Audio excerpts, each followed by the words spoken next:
Bienvenue sur Parenthood, le podcast dédié à la parentalité. De l'envie d'avoir un enfant à sa conception, de la grossesse à l'accouchement, du postpartum au début et difficultés de l'éducation, ce sont des mamans et des papas qui viennent témoigner et partager avec nous leur vécu et leurs expériences, mais aussi des professionnels qui répondent aux questions que l'on se pose. Ici, on apprend, on se rassure et on déculpabilise. Alors, on respire un grand coup et c'est parti. Et puis là, je me dis, non mais de toute façon, ça doit exister un service qui vienne en aide aux mamans, parce qu'on n'a pas vraiment le droit de laisser des mamans dans cette détresse-là.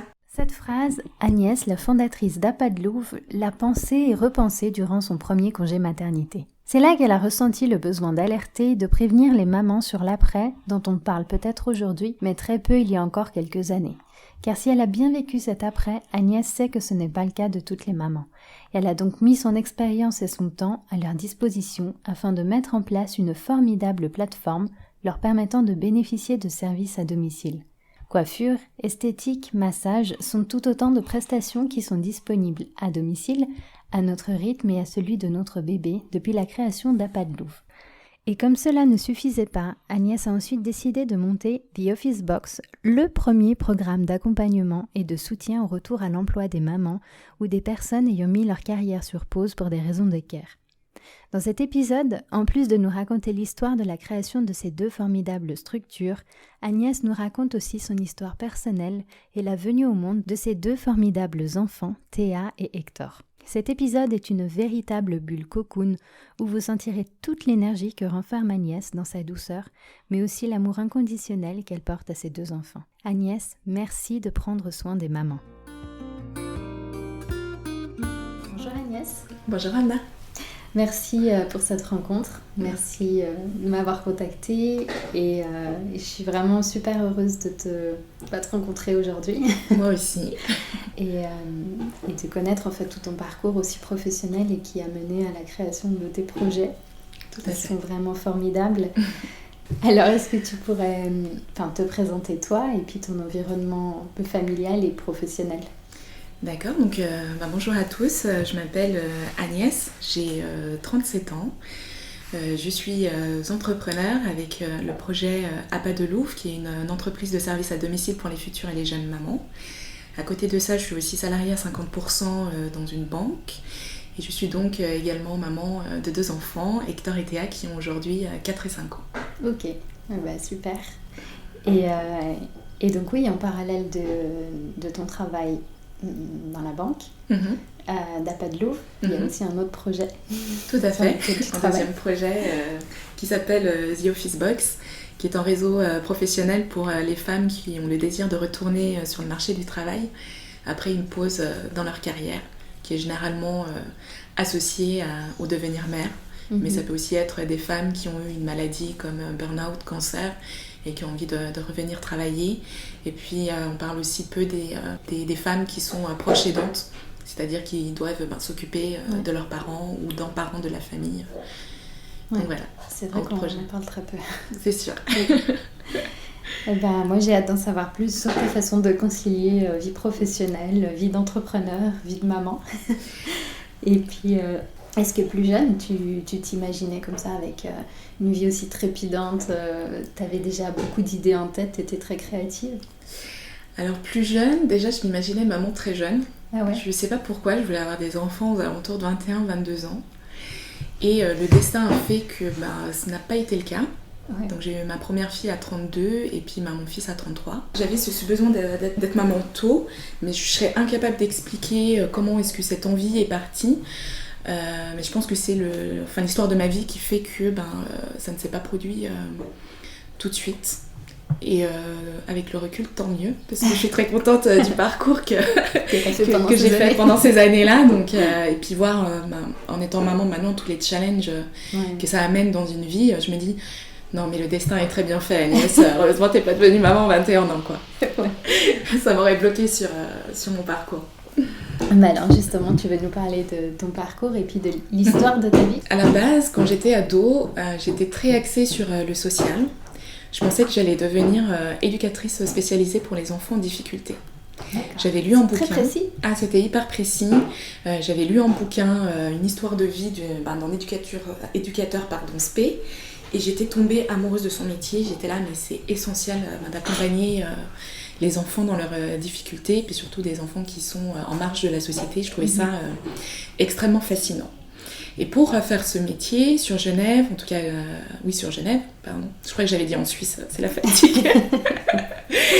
Il fallait rentrer à l'IES, donc c'était l'Institut d'études sociales. Et pour ça, il fallait faire en stage d'1 année et déposer un dossier avec sa biographie, ses objectifs de vie, etc. Et j'avais décidé de faire 1 année de stage, donc 6 mois avec des enfants en crèche, et puis les 6 prochains mois avec les personnes âgées, donc dans un foyer de jour. J'avais vraiment besoin d'avoir les deux extrêmes pour voir les différentes choses. J'ai toujours eu beaucoup de facilité avec les enfants, donc avec la crèche, ça s'est extrêmement bien passé. D'ailleurs, ils m'ont embauchée après, parce qu'il y avait l'aide, je ne sais plus comment on appelle, aide éducatrice, qui était en congé à maternité. Puis on m'a dit, vu que tu connais comment ça fonctionne et que c'était super bien passé, est-ce que tu peux venir faire le remplacement. Mais wow, l'histoire. Ouais, ça c'était hyper chouette. Donc ça m'avait fait mon petit job d'été pendant 4-5 mois.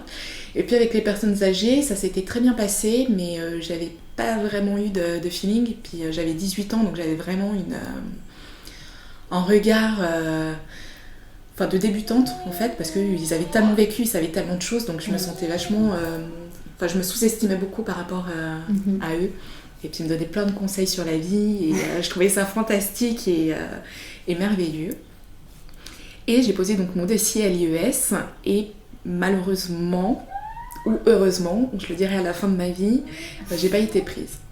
Et à ce moment-là, je me suis dit, oh mon Dieu, qu'est-ce que je vais faire et tout, parce que moi, je ne voyais pas faire autre chose. Et puis, c'est le défaut aussi de la société, où on te demande tout de suite, très jeune, ce que tu veux faire, alors que tu n'as aucune expérience de vie, puis que tu n'as pas touché à tout plein de choses qui pourraient dire, mais non, ça me plaît plus, etc. Et moi, je me suis dit, je vais aller en psycho, ça va m'apporter un bagage supplémentaire, et puis après, quand j'aurai terminé ma licence, je reviendrai à l'IES pour postuler. Et donc je pars à Chambéry, je fais mes études, je n'aime pas du tout ce que je fais. Je comprenais pas la psycho, c'est pas du tout ce à quoi je m'attendais. J'étais pas aussi à Genève, donc c'est pas trop loin Chambéry, mais il y avait 2 cultures complètement différentes et j'étais un petit peu perdue là-dedans. Et je me suis dit, mais oh mon Dieu, qu'est-ce que je vais faire, comment est-ce que je vais m'en sortir? Et donc pendant cette petite... ces petites années, j'ai fait beaucoup de jobs d'étudiante. Donc je revenais sur Suisse et je faisais par exemple les salons de l'auto, ce genre de choses en tant qu'hôtesse. Et un jour, on m'a proposé de faire du mannequinat. Et je me suis dit, why not en fait, parce que ça va pas arriver 1500 fois.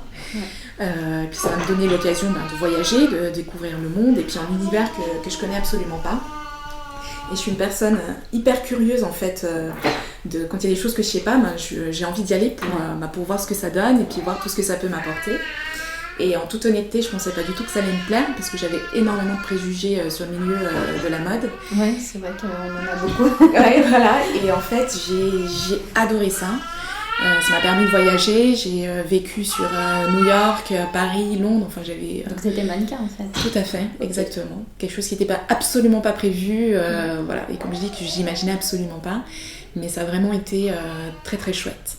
Puis j'ai commencé assez tardivement, parce que les mannequins, elles commencent à 12-13 ans, on va pas se mentir. Et puis j'ai commencé vers 22-23, et donc j'étais un peu... en soi, la retraite des mannequins, généralement... carrément, oui, carrément. 25 ans, c'est la grosse limite. Moi, j'ai vraiment commencé tardivement. J'ai la chance de faire très jeune, donc je passais entre les gouttes. Mais alors, 35 ans, on a quoi À 35 ans, c'est bon, c'est ton lit de mort.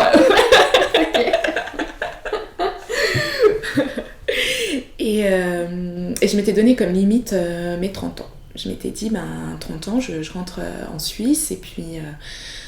voilà, il faut reprendre une vie, puis probablement qu'à ce moment-là, j'aurais envie d'avoir des enfants. Mais là, du coup, tu vivais entre plusieurs villes ou tu étais encore établie en Suisse, mais tu voyageais? Je voyageais, j'étais établie en Suisse, puis je voyageais par période de 2-3 mois dans chaque ville en fonction des Fashion Week, de chaque saison. Donc voilà.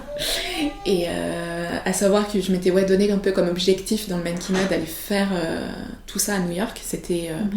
mon plus grand rêve, j'étais là. Et j'ai réussi à le faire. Donc j'avais un peu atteint tout ce que j'avais voulu sur ma to-do list, etc. Donc à 30 ans, je rentre. Je me dis, Agnès, ben voilà, 10 ans de mannequinat, ta licence de psycho en poche qui va pas te servir à grand chose parce que tu l'as absolument pas utilisée. Qu'est-ce que tu vas faire? Voilà, grosse question. Et je crois que dans la vie, ça arrive extrêmement souvent de se poser la question, mais qu'est-ce que je vais faire maintenant? Et je me dis, gros cliché suisse, soit je vais travailler en finance, soit dans le droit. Et c'était beaucoup plus facile de se faufiler dans le milieu financier. Donc j'ai repris des études, j'ai fait un certificat. Et je suis quelqu'un qui est très croyante au niveau des rencontres. Enfin, je me dis, on ne rencontre pas les gens par hasard. Il y a toujours quelque chose derrière. Et donc je fais ce fameux certificat. Et je rencontre une fille qui s'appelle Anna. Et qui me dit, voilà, je viens de démissionner de chez un gestionnaire de fortune. Est-ce que ça te dit... de prendre ma place et tout. Je suis là, trop chouette et tout, on se connaît à peine, mais aucun souci, allons-y. Et je postule et je suis donc engagée. Je travaille pendant 2 ans là-bas, ça se passe très très bien. Un contrat qui me demande beaucoup d'heures de travail parce que je travaille 45 heures par semaine, donc c'était assez intense. J'ai l'impression de faire que ça, mais voilà. Et puis je tombe enceinte de ma fille à ce moment-là. Et pour l'histoire, en fait, il y a eu un moment, un déclic. J'étais au mariage de ma meilleure amie et je dis au père, au futur père, écoute, je crois que c'est bon en fait. Je crois que j'ai envie d'avoir un bébé maintenant, sachant que lui, ça faisait quelques années qu'il voulait. Ouais, qu'il voulait. Et j'étais là, non, c'est bon, attends, j'ai envie de profiter encore, etc. Et là, ça a vraiment été le déclic, genre, voilà, je veux ma fille maintenant. Enfin, mon enfant, parce que je savais pas le sexe de l'enfant. Et beaucoup de chance, je suis tombée enceinte quasiment tout de suite. Je me souviens d'être allée acheter mon petit test de grossesse, d'avoir fait pipi au bureau en regardant et en disant oh, mon Dieu, il va falloir que je le cache à tout le monde, mais je suis tellement heureuse. C'est vrai que c'est comment tu sors du bureau avec ton test. Après, j'ai remis dans mon sac, je voulais absolument que personne le voie. Tu devais être dans un état surexcité avec ce truc qui boue en toi. Complètement. Et puis, donc ma grossesse se passe extrêmement bien. Extrêmement bien. Enfin, soit j'ai jamais été malade, aucune nausée, plutôt la grosse forme. Enfin, sauf au début, j'étais assez fatiguée. Et puis, qu'est-ce qui se passe du coup? À un moment, en fait, je vais chez le gynéco, j'ai des pertes de sang, en fait, au début de mon 3e trimestre.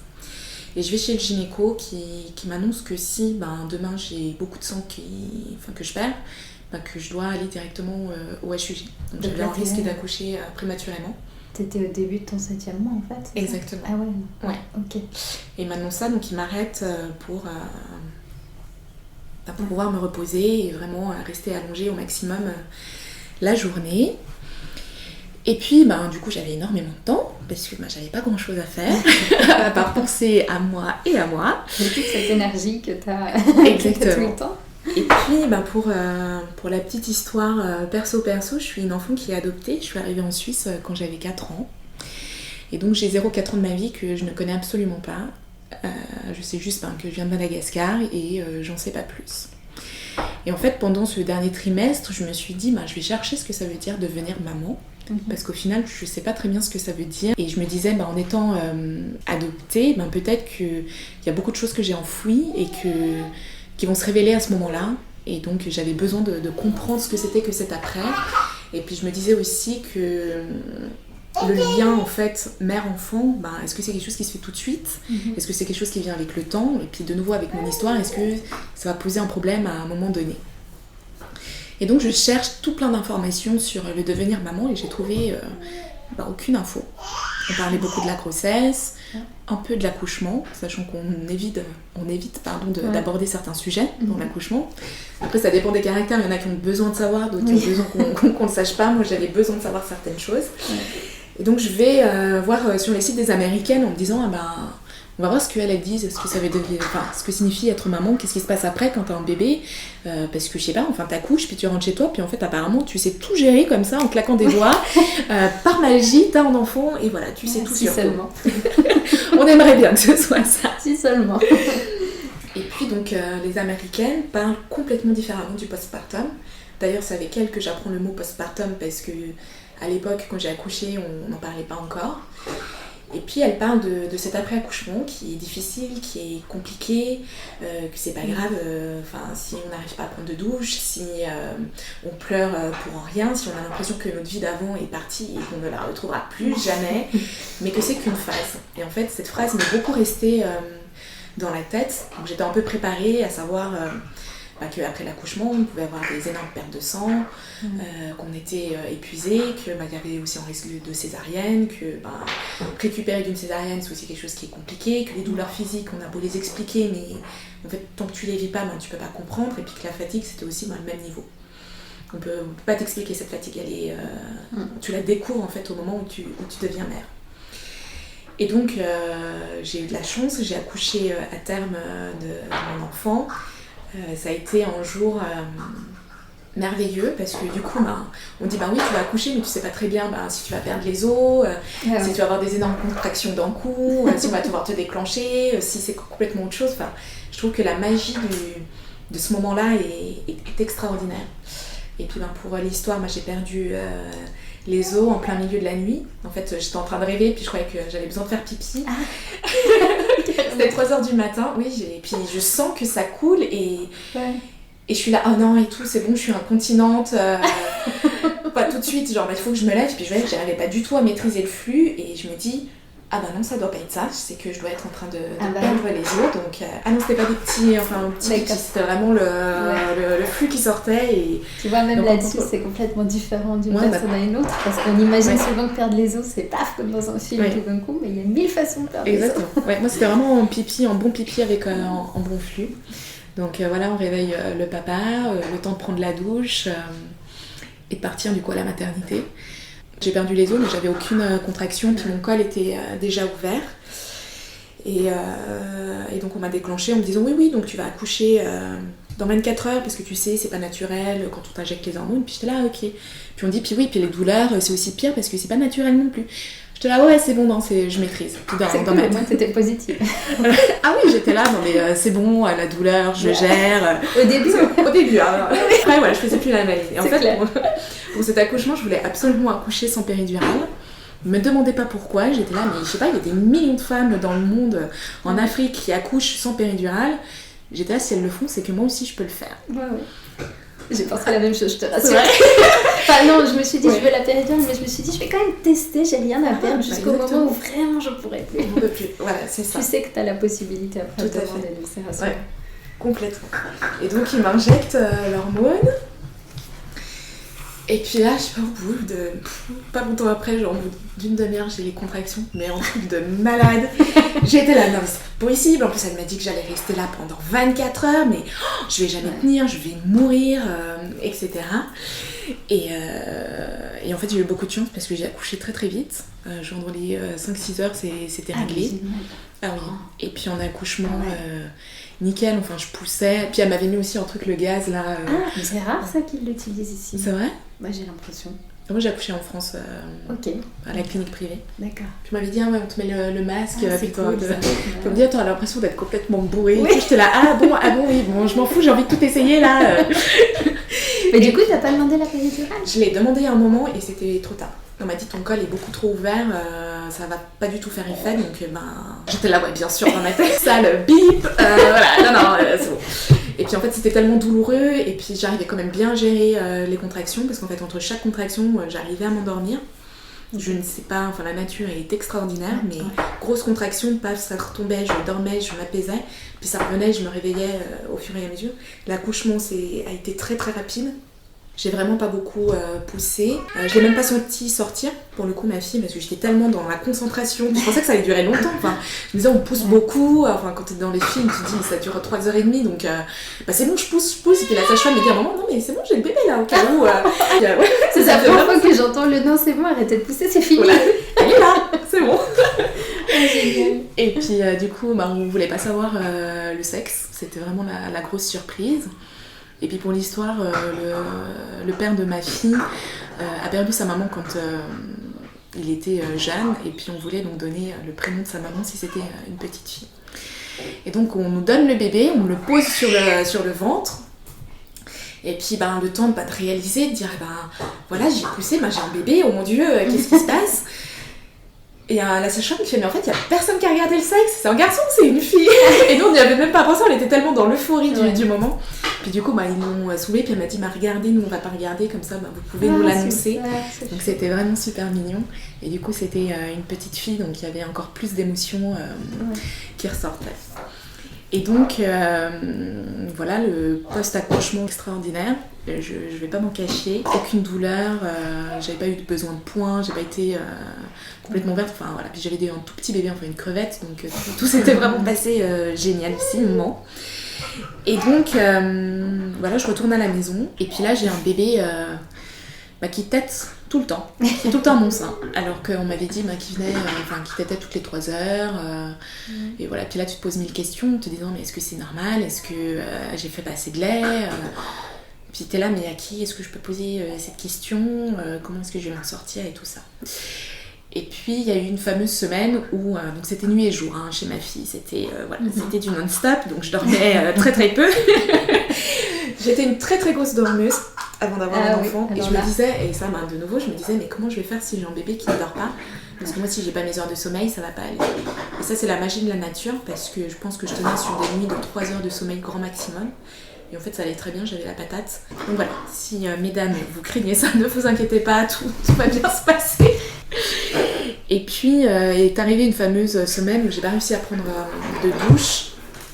Et où je me sentais pas bien, etc. Et puis le père de ma fille est rentré du travail en me disant mais t'inquiète, c'est bon, je la gère, va prendre ta douche, va te laver les cheveux, parce que ça faisait, je sais pas, je pense 2-3 semaines que je m'étais pas lavé les cheveux. Et puis j'arrive sous ma douche, et puis j'ai eu un moment de révélation en me disant mais qu'est-ce que ça fait du bien d'avoir 5 minutes pour soi, de ne pas se soucier du bébé, s'il pleure, de regarder toutes les 3 secondes dehors si tout va bien, s'il n'est pas en train de s'étouffer, parce que t'entends tellement d'histoires que c'est bon, t'as besoin de regarder toutes les 2 secondes si cet enfant respire. Et puis là, je me dis, mais Agnès, t'as en soi beaucoup de chance, parce que ton postpartum se déroule bien comparé à tout ce que t'as pu lire sur les différents blogs. Et elles font comment toutes les mamans qui ont un bébé qui hurle tout le temps, ou qui ont des chutes d'hormones, qui ont un postpartum extrêmement douloureux, tout ce qui est césarienne je ne connais pas, donc je m'imaginais quelque chose de vraiment, en ayant eu les contractions avant, je me dis l'après ça doit pas non plus être très très chouette. Et puis là je me dis non mais de toute façon ça doit exister un service qui vienne en aide aux mamans, parce qu'on n'a pas vraiment le droit de laisser des mamans dans cette détresse-là. Donc je retourne sur internet en me disant mais comme moi j'ai fait mes recherches et j'ai pas dû trouver ça. Et à partir de là, j'ai rien trouvé sur internet, et je me suis dit mais il faut qu'on vienne, c'est pas possible, il faut qu'on vienne les aider ces mamans, on n'a pas le droit de les laisser toutes seules dans leur questionnement, leur solitude, leur isolement, puis leurs 1500 questions à la seconde qui se passent concernant un bébé quoi. C'est ça, et puis le fait que quand tu reprends une douche pour la première fois, t'as l'impression que si t'as 10 minutes avec de l'eau chaude, c'est un bonheur absolu, t'as l'impression d'être partie en vacances, exactement, d'être à Bali direct, massage sur la plage. Alors que c'est ta douche qui est dans ta salle de bain juste en face, quoi. Donc ça pourrait être accessible. Oui. Mais ouais. Et donc c'est la raison pourquoi est-ce que j'ai créé À Pas de Louve, donc pour venir en aide à toutes les mamans qui sont en postpartum, que l'on le vive bien ou qu'on le vive mal.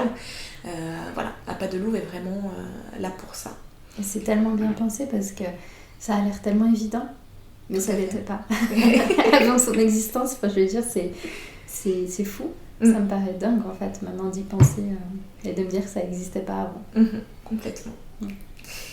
Et puis à ce moment-là où je décide de créer À Pas de Louve, je me dis je peux pas retourner à mon ancien job, travailler 45 heures, laisser mon bébé toute la journée à quelqu'un d'autre qui va l'éduquer, qui va entre guillemets l'aimer. Et puis je pense que par rapport aussi à mon histoire d'être adoptée, j'avais ce sentiment de vraiment abandonner mon enfant, et je voulais absolument pas qu'elle puisse ressentir ça ou vivre ça. Donc je décide de démissionner de chez le gestionnaire de fortune, en me laissant une fenêtre de 6 mois pour lancer À Pas de Louve, parce que comme on vient de dire, c'est quelque chose qui n'existait pas. Donc je m'étais dit, ça va pas prendre tout de suite en fait, donc ça va vraiment mettre un peu de temps, trouver les partenaires, expliquer pourquoi est-ce que je le fais. Et puis la magie de la maternité, c'est que c'est quelque chose qu'on le vit toutes, ça nous remet toutes exactement au même niveau. Ouais, ça c'est juste.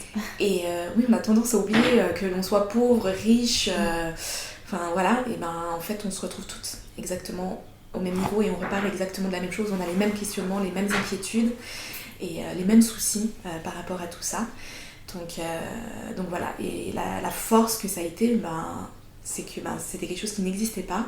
Donc en allant chercher mes partenaires, je pensais que j'allais devoir argumenter, expliquer vraiment dans les détails. Et en fait, j'expliquais en une phrase et on me disait « Ok, c'est bon, je te suis ». Et donc j'ai créé mon réseau de partenaires. Et puis je m'étais laissé 6 mois pour tout organiser, préparer. Et je voulais redevenir salariée à ce moment-là. Donc j'ai commencé à passer des entretiens. Et puis là, il y a un jour où je me dis je fais quand même beaucoup pipi. C'est pas normal. Il y a quelque chose qui se passe dans mon corps. Voilà. Et en fait, j'avais pas repris de contraceptif après l'accouchement parce que j'ai allaité ma fille pendant très longtemps. Et je voulais pas prendre d'hormones ou quoi que ce soit. Et puis j'avais pas pris le temps d'aller chez le gynécologue pour me faire poser un stérilet ou quelque chose. Et puis on se protégeait du coup avec les préservatifs. Et effectivement, il y a un jour, le préservatif a craqué. Et puis on s'était dit, c'est bon, je vais pas tomber enceinte tout de suite. Gros cliché, voilà. Et je me souviens encore du coup à ce moment-là de la sage-femme au cours de préparation à l'accouchement qui disait... Vous savez, vous êtes très fertile après avoir accouché, il faut penser à vous protéger. Puis elle avait dit ça, puis j'étais là, bien sûr, Et puis là, ça n'a pas loupé. Là, du coup, j'étais pas au travail, j'étais chez moi avec ma fille de 1 an à côté de moi, faire pipi sur mon petit stick avec ses 2 petites barres bleues. Et j'étais là, voilà, je vais avoir un 2e bébé. Et j'étais pas du tout préparée, ça a été un peu... violent parce que je lançais à pas de louve. Donc j'étais là, j'ai démissionné, je lance une entreprise, j'ai un bébé de 1 an et dans 9 mois, j'ai un autre bébé. Et là, ça a vraiment été difficile. Je me suis posé beaucoup de questions. Est-ce que je garde cet enfant? Est-ce que je ne le garde pas? Et j'ai décidé de le garder parce que j'ai toujours... j'avais l'intention d'avoir un 2e enfant. Pas tout de suite, donc voilà, dans ma tête, c'était là, dans 3 ans, voilà, on va laisser un peu de temps, je vais profiter de ma fille, je lancerai le 2e. Et là, la nature m'a offert ce bébé surprise, qui au jour d'aujourd'hui, je ne regrette absolument pas, je me demande ce que serait ma vie sans lui. Ça a vraiment été quelque chose de fantastique. Puis là, c'est aussi poser la question de devoir expliquer à ma fille de 1 an que dans 9 mois, elle serait plus toute seule. Et ça aussi, ça a été une étape un peu compliquée pour moi. Donc du coup, je l'ai beaucoup inclus dans la grossesse. Elle est venue avec moi à chaque échographie. Donc je pouvais lui montrer le bébé qui grandissait. C'est chouette ça, de pouvoir l'inclure dans les échographies, les contrôles. Pour moi, c'était essentiel. Parce que je me disais, tu lui expliques un bébé dans un ventre. Ça doit être tellement imaginaire. Genre, un bébé, Voilà. Donc pour moi, ça lui permettait de voir et de comprendre... tout ça, donc elle m'a vraiment accompagnée partout. Après, j'avais l'angoisse de l'accouchement parce que j'habite en campagne et mes amis sont assez éloignés. J'étais là, mais comment est-ce que je vais faire quand je vais accoucher avec ma puce? Qui c'est qui va la garder? C'était tellement de questions. Et puis tu l'allaitais encore, tu disais que tu l'allaitais longtemps, donc tu avais, en plus avec tes hormones de grossesse, tu as vu un changement à ce niveau-là? Pas du tout. Okay. Elle a continué à téter... comme elle le voulait, et puis sur ma notion, l'allaitement c'était très bien passé, puis elle avait beaucoup, je pense, d'allaitement de confort, où elle venait beaucoup se réconforter, donc peut-être que des fois elle venait puis qu'elle t'était pas vraiment, mais qu'elle était juste là pour se réconforter, donc non, ça s'est très bien passé, ça m'a pas dérangée, puis je voulais vraiment aussi que mon allaitement s'arrête quand elle le déciderait. J'avais pas envie que la forcer en fait sur quelque chose qu'elle voulait pas. Donc voilà, 2e grossesse où j'étais beaucoup moins fatiguée. J'ai eu des contractions très très vite, mais je l'ai gardé pour moi en top secret. Je me suis dit, si je vais chez le gynéco, il va me dire pas de m'arrêter ou je sais pas, et j'avais pas envie d'entendre tout ça. J'étais là, non mais je sais que je vais gérer et je sais que ça va aller. Sur ma première grossesse, j'ai très peu pleuré, et sur la 2e, j'étais beaucoup plus sensible. Donc c'est drôle de voir de responsabilité tout aussi, à fait, il y a des choses complètement différentes. Complètement, ouais. Et du coup, tu t'es préparée à... Tu disais que tu vivais en campagne, donc tu te préparais à aller accoucher au même endroit, la même... Je voulais aller au même endroit, puis je connaissais, donc j'avais pas accouché il y a très très longtemps, donc donc c'est bon, j'avais encore des souvenirs assez frais. J'ai pas fait de cours de préparation parce que c'était encore assez frais. Voilà. Puis l'accouchement, du coup, Et par rapport au travail, donc Oui. du coup, comme tu avais laissé cette fenêtre de 6 mois que tu disais, Oui, tout tu as à fini fait. par accepter que tu n'allais pas retravailler tout de suite ou tu continues C'est parce que j'ai eu un entretien où on m'a dit que finalement on n'allait pas me prendre. Parce que en fait, j'ai eu un entretien où j'étais quasiment prise dans une banque. Et puis je me suis dit, il faut que j'annonce que je suis enceinte parce que pour moi c'était important, c'était jouer l'honnêteté en me disant qu'ils apprécieraient ça et puis que du coup ils m'engageraient, mais ça n'a pas fonctionné comme je l'imaginais. Et donc je me suis dit, je vais profiter de ces 9 mois pour être avec ma fille, lancer à pas de louve un petit peu plus. À savoir aussi que pour l'histoire, je me disais, mais comment est-ce que je peux être enceinte, avoir un bébé de 1 an, lancer une entreprise pour aller aider des mamans qui sont enceintes et en postpartum en me disant, non mais demandez de l'aide, ça n'avait juste aucune cohérence. Donc j'ai vraiment laissé à pas de louve vivre par elle-même. Et puis j'ai quand même eu des clientes qui sont venues parce qu'il y a eu pas mal de bouche à oreille, mais je faisais pas beaucoup de promotion, de communication autour de ça parce que j'avais pas envie justement dire oui, demander de l'aide, mais bon oui, non mais moi j'en ai pas besoin, c'était complètement... Tu te sentais pas légitime? Je me sentais pas légitime du coup là-dedans. Mon deuxième, je voulais la péridurale, je m'étais dit le deuxième je vais la vivre pas plus sereinement, mais... Et puis un matin je me lève, j'ai super mal au ventre, j'avais un peu l'impression d'avoir une indigestion. Et j'étais là, oh là là, et tout. Donc je dis au père de ma fille de rester avec elle, de la gérer, et que j'allais rester un petit peu allongée. Puis les contractions commençaient à vraiment être violentes. Et je dis, non mais je crois qu'il faut vraiment qu'on aille à la maternité, etc. Et on monte, on prend les affaires, on prend juste mon sac, parce que je pensais que c'était juste en contrôle, et puis voilà. Je prends juste mon petit sac à main. J'allais pas accoucher prématurément, j'étais vraiment juste à la limite. Et puis je pars à la maternité, et en fait dans la voiture, la voiture m'a en fait vachement accéléré les contractions. Donc toutes les 2 secondes, j'étais là, c'est bon, arrête-toi. Alors du coup, on avançait, on s'arrêtait. Puis on arrive à la mat, et puis la sage-femme me fait, bon, les contractions, c'est tous les combien? Alors du coup, je mange, je fais, ouais, toutes les 10-15 minutes et tout. Genre, pas qu'elle m'engueule en mode, mais pourquoi vous êtes pas venu plus tôt et tout? Et elle me met le monitoring, et puis elle me dit, ouais, les 10-15 minutes quand même. J'étais là, ouais, je sais.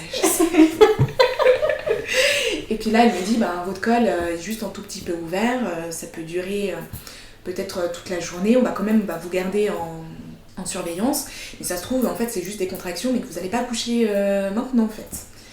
Puis je fais, ok, ouais, très bien. Puis elle me dit, bon, vous voulez retourner en chambre pour vous reposer, ou vous voulez rester là Et j'ai dit, mais dans tous les cas, ils te gardaient. Oui, ils voulaient me garder, un petit moment pour surveiller. C'était même pas sûr, ok. C'était même pas sûr. D'accord, parce que quand même 10-15 minutes, ça se rapproche. Non, ouais, puis elle me disait, des fois ça peut arriver que ce soit comme ça. Le col était encore pas mal fermé. Puis je fais, ouais, non, mais c'est bon. Puis elle me dit, bon, je vais vous mettre en chambre, comme ça vous serez tranquille. Et je lui fais, ok. Et du coup, j'avais ma fille, le père de ma fille avec moi. Et puis vu que j'allais pas rester, c'est bon quoi, je pouvais rester dans le coin sans souci. Et là je me lève pour aller dans la chambre et genre méga contraction.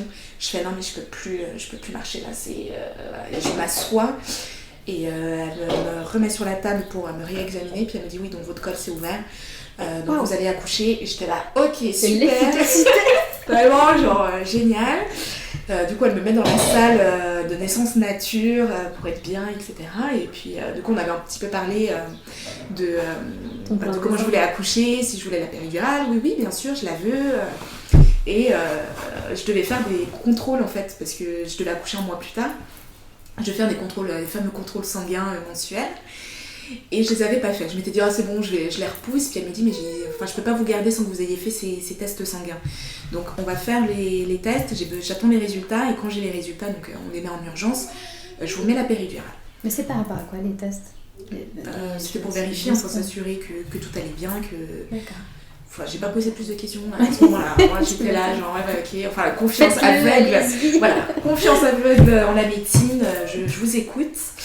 Puis elle me dit, ouais, donc quand on a les résultats, on vous pose la péridurale. Ok, génial, super, trop contente, je vais accoucher, pas dans la douleur, je vais gérer, machin. Et puis là, les contractions intenses. Puis elle revient, elle me contrôle. Puis elle me dit, écoutez, la péridurale, vous n'allez pas l'avoir parce que vous êtes prête à accoucher. Et du coup, entre-temps, on avait averti le papa, donc, qui avait dû se dépêcher d'aller à la maison récupérer la valise pour que je puisse avoir toutes mes affaires, trouver une solution pour ma fille, etc. Et donc c'est ma meilleure amie, j'avais de la chance que ce jour-là, elle ne travaillait pas, qui pouvait venir la garder à l'hôpital. Et puis, les contractions s'accélèrent, elle me dit non mais vous allez accoucher maman, vous inquiétez pas, on a essayé d'appeler le papa, on n'a pas réussi à l'avoir, on lui a laissé un message vocal et j'étais là, oh mon dieu, je vais accoucher toute seule et tout dans cette salle, comment est-ce que je vais m'en sortir? Et puis là on m'annonce que ma meilleure amie est arrivée, donc je lui dis mais dites à ma meilleure amie de venir parce qu'au moins comme ça j'ai quelqu'un, puis on me dit je suis désolée parce que si le papa arrive après, il peut pas venir. Et il voulait pas faire l'échange? Non, il voulait pas faire l'échange, et puis j'étais pas en position de négocier parce que c'était trop douloureux et j'arrivais pas à trop parler, donc... Mais tu devrais avoir le droit d'avoir quelqu'un avec toi quand même. On est d'accord. Et en fait, voilà, je comprends tout ça, donc pas de péridurale, personne à côté de moi. Elle me dit, bon, je déclenche, je sais pas comment ça s'appelle, déclenche la poche des os pour que, que tout se mette vraiment en place.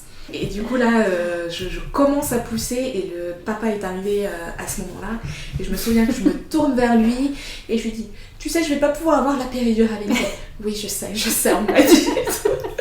Et puis là, je commence à pousser. Et donc les contractions étaient complètement différentes que la première fois.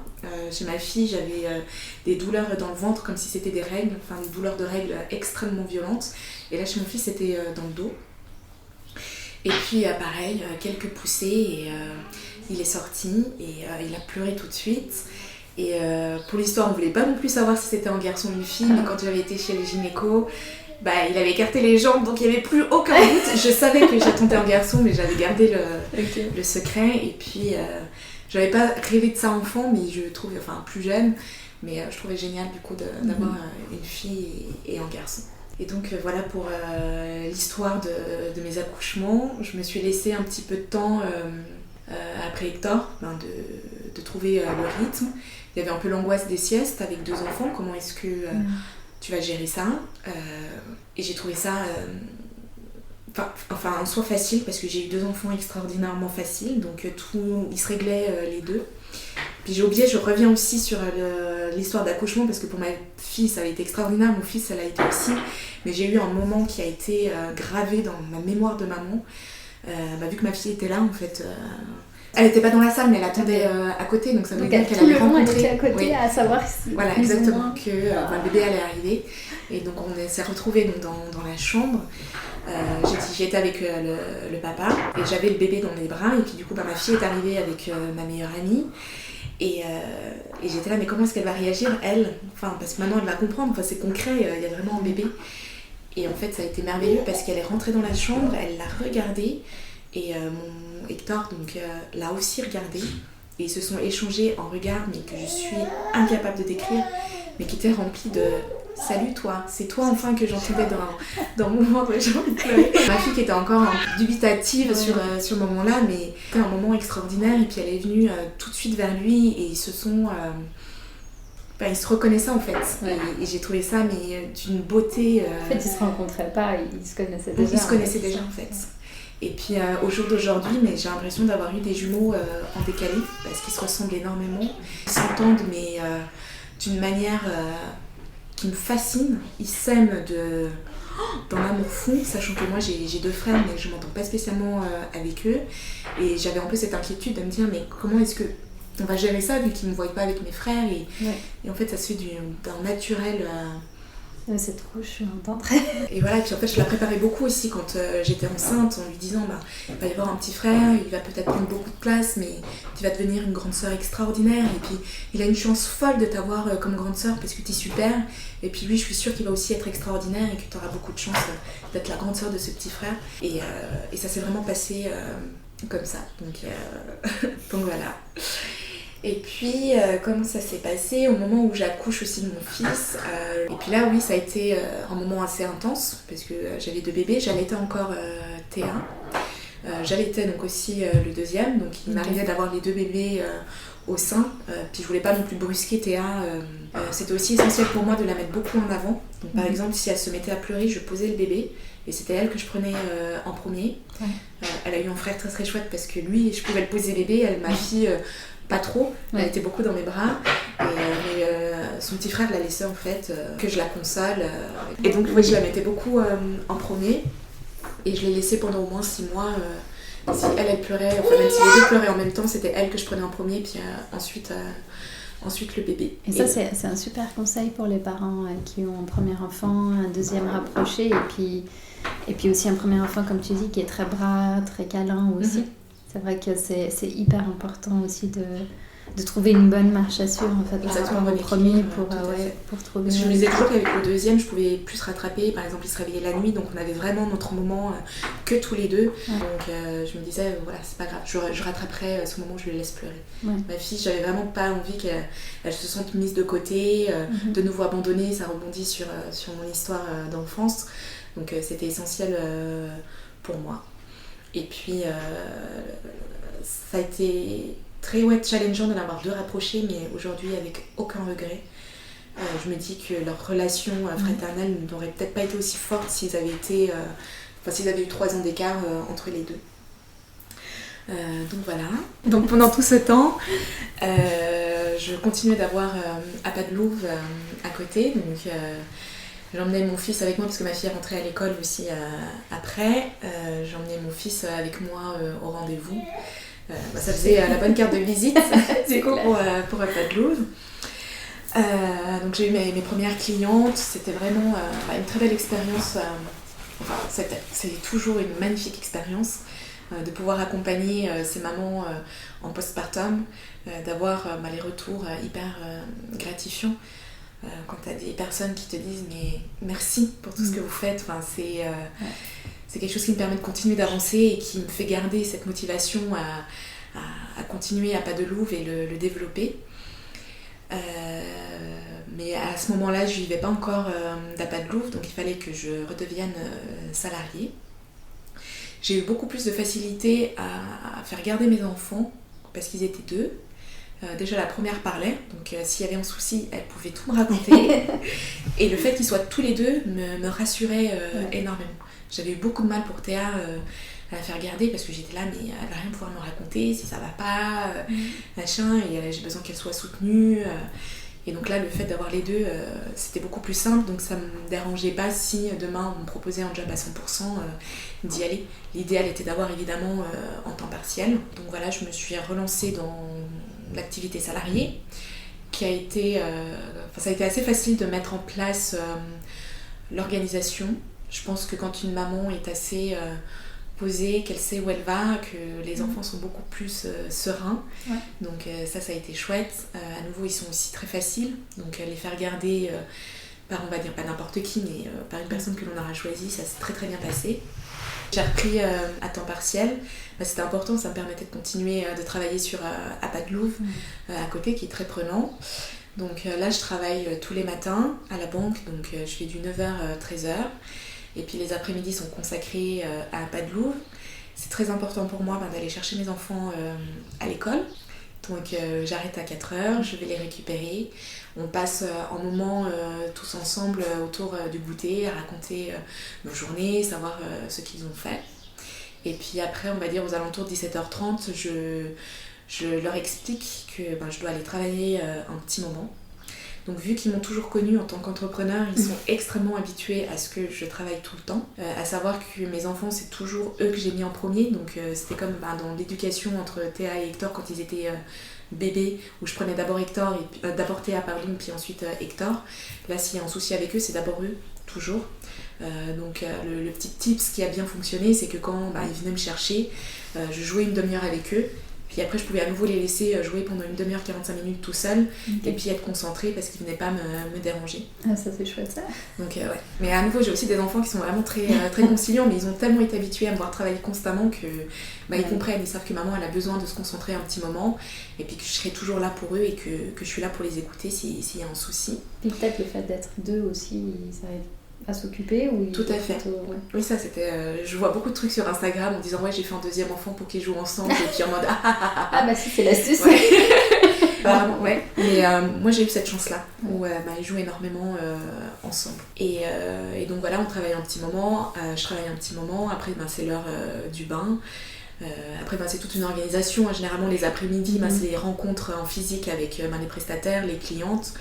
Et puis le soir, c'est répondre aux emails, préparer les emails pour le lendemain, organiser le tout. Et puis donc voilà, on revient vers aux alentours de 19h où c'est l'heure du bain. Je suis avec eux dans la salle de bain, je reste à côté d'eux. Je suis peut-être sur mon téléphone en train de gérer les réseaux sociaux, etc. Mais je suis toujours à côté. Après on mange, c'est généralement le papa qui s'occupe de préparer le repas parce que c'est aussi être deux, donc il faut bien chacun prenne le relais et chacun ait ses tâches définies, puis ça permet aussi aux enfants de savoir pas qui fait quoi, mais ils savent comment est-ce que ça se passe le déroulé de la journée. Puis après c'est l'heure du coucher, je lis une histoire tous les soirs sans exception. Sauf si il est méga tard et qu'on peut pas. Ça fait des cris et des pleurs, mais en règle générale, maintenant ils comprennent mieux, maintenant qu'ils sont un petit peu plus grands. Et puis après, c'est de nouveau boulot sur Appel Louvre. Donc c'est du non-stop, mais avoir des enfants, en fait, m'a donné une énergie incroyable. Ouais. Tout est possible, en fait, quand tu as des enfants, parce que c'est eux qui te donnent le moteur pour tout. Ouais. Que ce soit autant dans la vie entrepreneuriale que professionnelle en tant que salarié et dans la vie tout court. Ils te permettent de voir le monde avec des yeux tellement innocents que nous, avec notre expérience d'adulte, on a perdu au fil du temps, de vivre le moment présent, aussi d'une force incroyable, de s'émerveiller devant un arc-en-ciel, devant un escargot qui traverse la route, et de dire oui, en fait la nature est belle et on l'oublie énormément.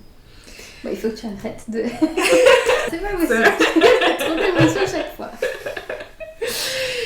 Et il y a aussi ce côté du moment présent qui m'impressionne. Ils peuvent être fâchés contre toi, faire une crise, s'énerver, et la seconde d'après te dire je t'aime, en fait.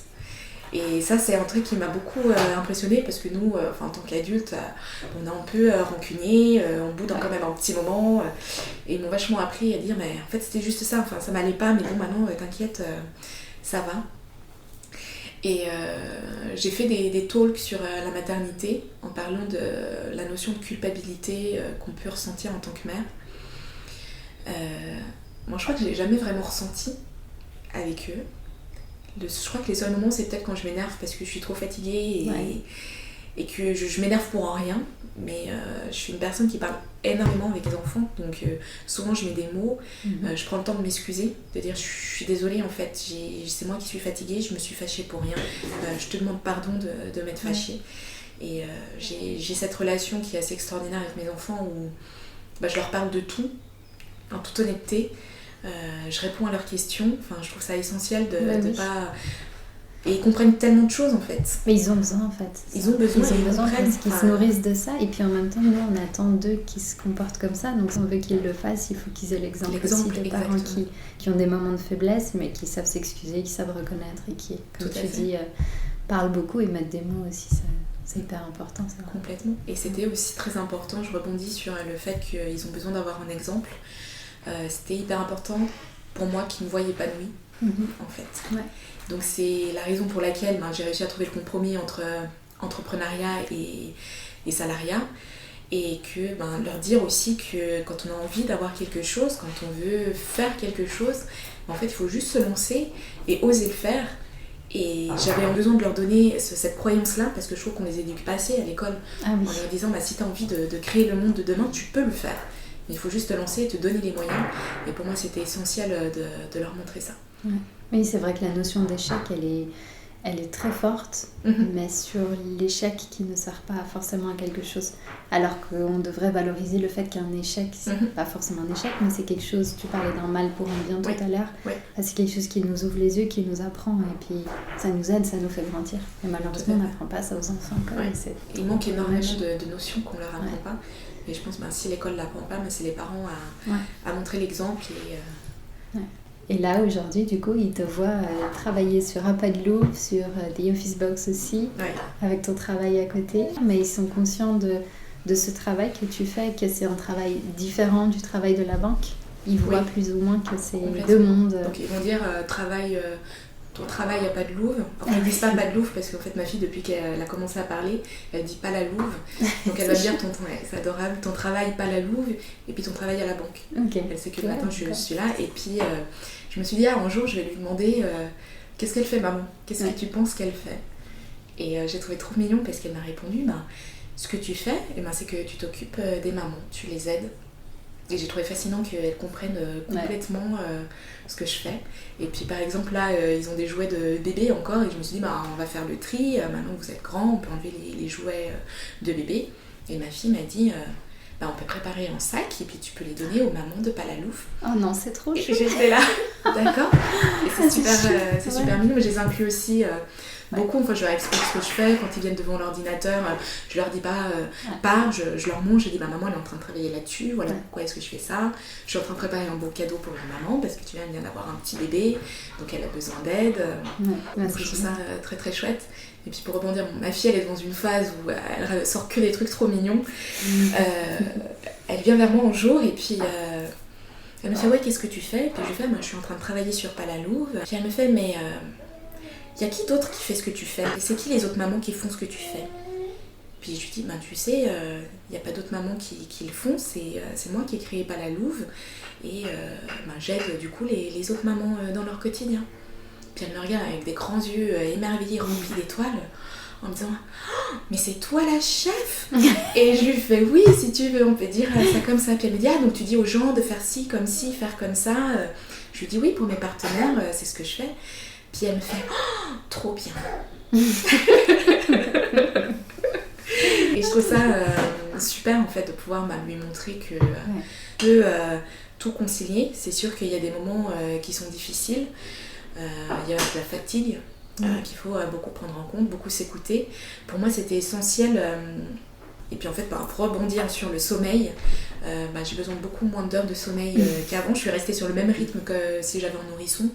Donc on va dire que je peux dormir que 4-5 heures par nuit et je vais très très bien le lendemain. Comme quoi tout est possible. La nature est vraiment fascinante. Donc ça me permet de jongler sur toutes mes casquettes. Mm-hmm. C'est fou l'évolution qu'on peut connaître en fait physiquement et mentalement quand on devient parent. C'est clair.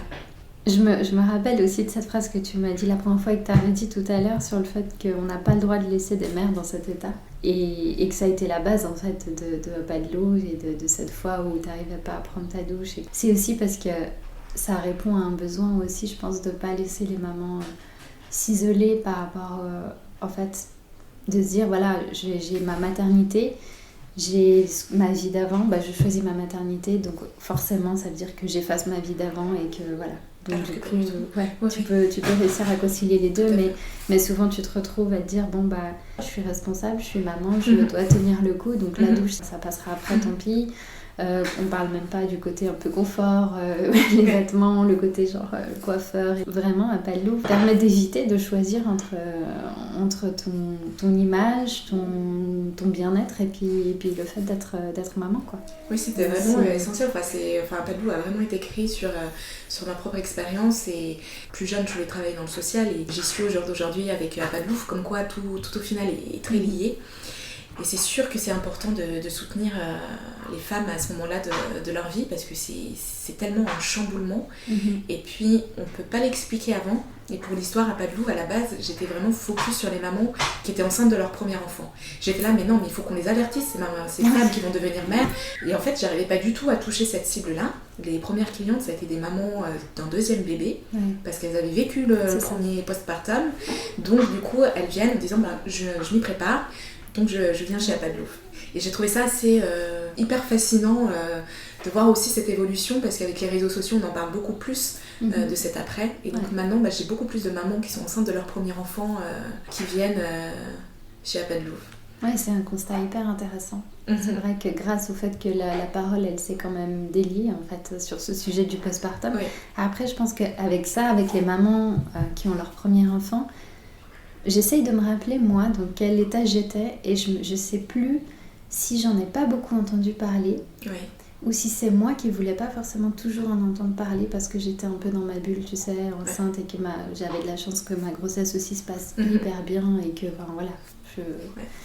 Et j'ai pas eu un mauvais postpartum, hein, ça s'est bien passé. C'est vrai que ça n'empêche que même sans complications, c'est compliqué et parfois j'ai encore l'impression de pas être sortie totalement du postpartum.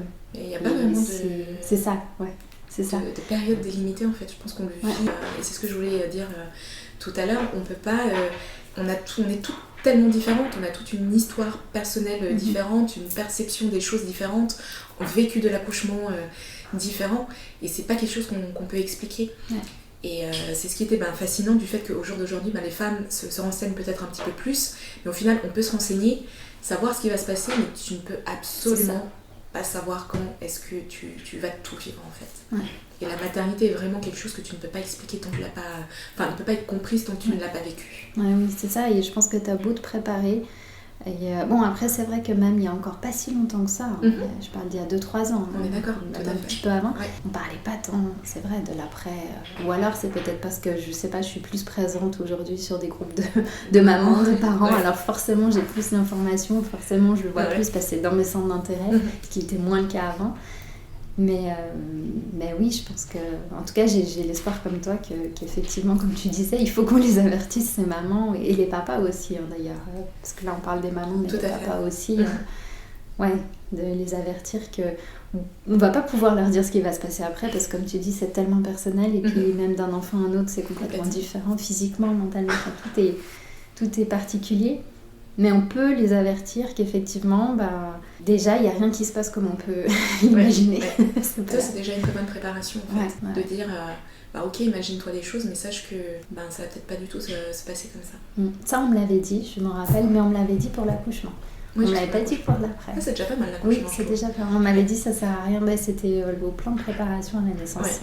On nous avait dit, vous pouvez vous préparer autant que vous voulez, mais soyez surtout préparés au fait qu'il n'y a rien qui se passe comme prévu, ou du moins pas 100%, et qu'il faut être prêt à toutes les possibilités, et que il y a tout qui peut... Mais c'est vrai que pour l'après, c'est aussi autre chose. Parce qu'on parlait tout à l'heure de s'imaginer qu'on va retourner travailler, qu'on va faire ci, mais on ne prend pas en compte en fait tous les changements que ça implique. Et puis tu peux avoir un changement qui intervient au 2e mois. Tout à fait, c'est exactement, c'est pas quelque chose qui arrive tout de suite, ça peut vraiment arriver, mais à des délais complètement différents en fonction de chacune. Mais du coup, c'est vrai que le travail d'Appât de Louvre est vraiment essentiel, parce que tu te sens moins seule. Et comprise, enfin genre...